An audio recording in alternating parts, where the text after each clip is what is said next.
From the Pep Radio Newsroom, these are the stories we are covering today.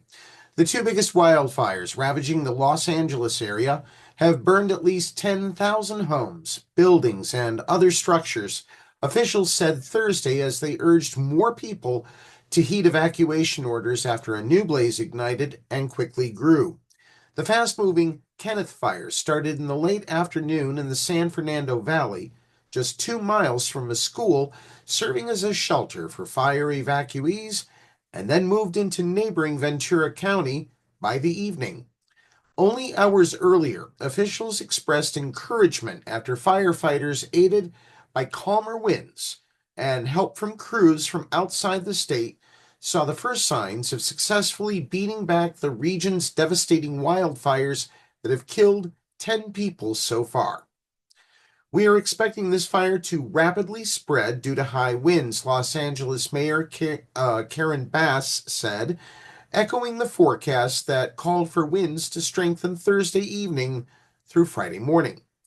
The orders came as Los Angeles County officials announced the Eaton Fire near Pasadena that started Tuesday night has burned more than 5,000 structures, a term that includes homes, apartment buildings, businesses, outbuildings, and vehicles.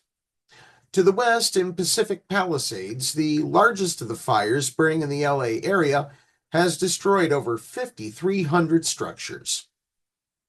In other news, the Biden administration's Title IX rules expanding protections for LGBTQ plus students have been struck down nationwide after a federal judge in Kentucky found they overstepped the president's authority. In a decision issued Thursday, U.S. District Judge Danny C. Reeves scrapped the entire 1,500-page regulation after deciding it was fatally tainted by legal shortcomings. The rule had already been halted in 26 states after a wave of legal challenges by Republican states. President-elect Donald Trump, whose inauguration is days away, previously promised to end the rules on day one and made anti-transgender themes a centerpiece of his campaign. The decision came in response to a lawsuit filed by Tennessee, Kentucky, Indiana, Ohio, Virginia, and West Virginia. Tennessee Attorney General Jonathan Skrmetti called it a rejection of the Biden administration's relentless push to impose a racial gender ideology.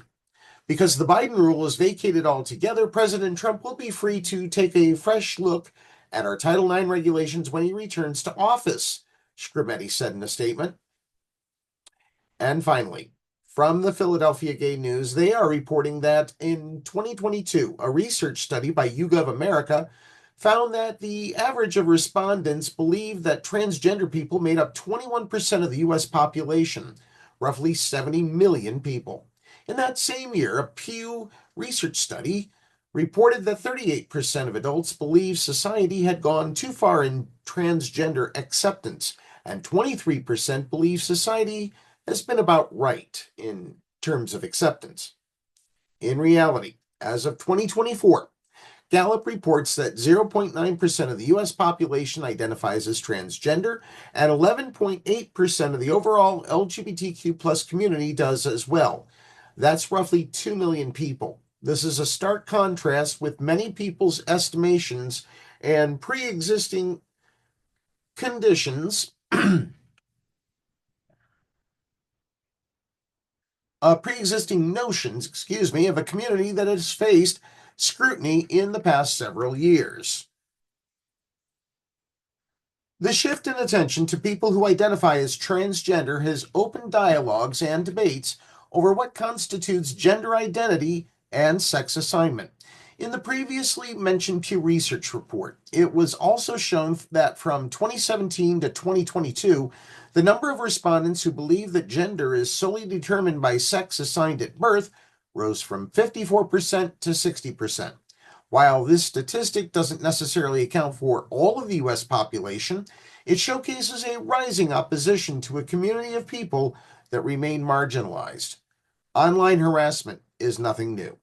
A 2022 study from Ultraviolet found that 88% of LGBTQ plus individuals reported seeing posts that attacked other LGBTQ people.